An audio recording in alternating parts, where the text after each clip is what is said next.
এই যে দেখেন কি অবস্থা, হ্যাঁ গরমের ইয়েতে দেখেন কিভাবে জিহ্বা বের করে হিঁটতেছে গরুটা। হ্যালো এভরিওয়ান, আসসালামু আলাইকুম। কেমন আছেন সবাই?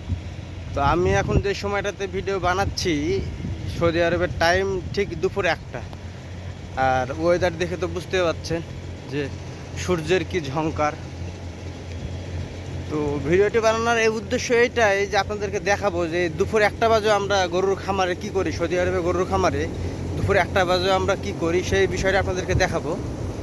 তো আমার ইউটিউব চ্যানেলে যদি আপনি নতুন হয়ে থাকেন তাহলে চ্যানেলটি সাবস্ক্রাইব করে দিন, আর যারা ফেসবুক পেজ থেকে দেখছেন পেজটি ফলো করে দিয়ে পাশে থাকেন, যাতে সৌদি আরবের গরুর খামার ভিত্তিক নিত্য নতুন ভিডিও আপনাদেরকে উপহার দিতে পারি।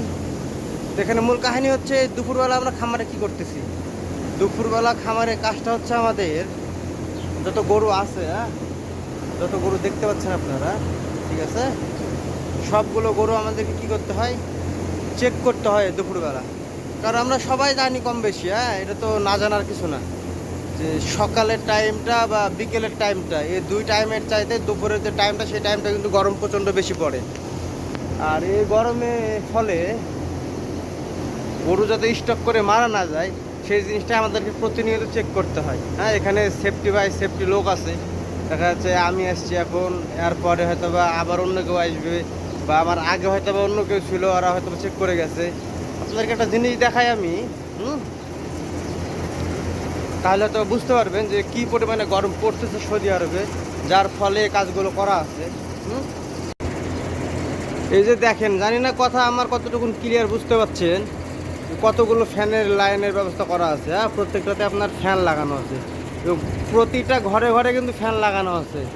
ফ্যান লাগানোর পাশাপাশি আপনাদেরকে দেখাই আমি, হয়তো বুঝতে পারবেন যে দেখেন বিষ স্প্রে যেভাবে বাইর হয় না, জমিতে চাষ করার সময় বা জমিতে দেওয়ার সময় বীজ স্প্রে করে, যেই সিস্টেমে বীজগুলো বাইর হয় মেশিন থেকে, সেম সিস্টেমে আপনার পানির লাইনে কিন্তু করা আছে।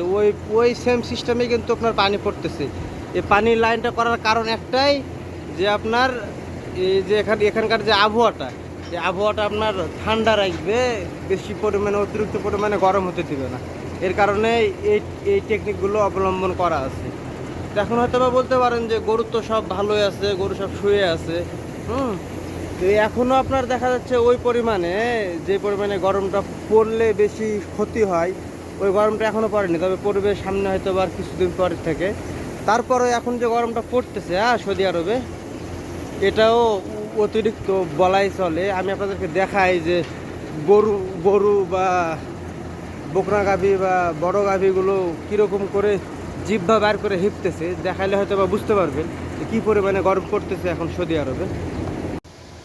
এই যে দেখেন কি অবস্থা, হ্যাঁ গরমের ইয়েতে দেখেন কিভাবে জিহ্বা বের করে হিঁপতেছে গরুটা। তো এই দুপুরবেলা আমাদেরকে এইগুলো চেক করতে হয়, যাতে আপনার এইগুলো কি স্টক করে মারা না যায়। হ্যাঁ এগুলো আমরা হয়তো বুঝতে পারি যে কোন সময়তে এক্সেস বেশি হয়ে যায়। ওই সময়তে কি হয়, দেখা যাচ্ছে ঠান্ডা পানি একটু গোসল টোসল করায় ঠান্ডা করে কষাইখানাতে পাঠিয়ে দেয়।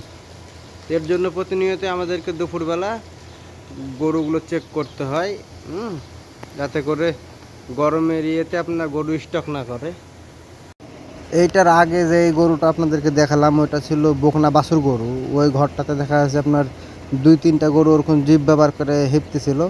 আর এইটা হচ্ছে আপনার বড় গাভী গরু, এখানে একটাই হিঁপতেছে জিভ ব্যবহার করে। আপনি দেখেন সবগুলো গরু মাশাল্লাহ শুয়ে আছে, ভালো আছে, কিন্তু এখানে একটা, আর এর আগে যেটা দেখালাম ওই ঘরে হয়তো বা দুইটা 3টা এরকম হবে হয়তো বা। কারণ এখনও গরমের যে হারটা ওইটাই এখন পর্যন্ত এই গরুগুলো সহ্য করতে পারতেছে। সামনে আরও গরম আসবে হয়তো বা, ওই সময়তে দেখা যাবে যে আপনার শতকরা 90টা গরু জিভ ব্যবহার করে এভাবে হিঁপতে। তখন কি করতে হয়, ঠান্ডা পানি মেরে সবকে ঠান্ডা করতে হয়।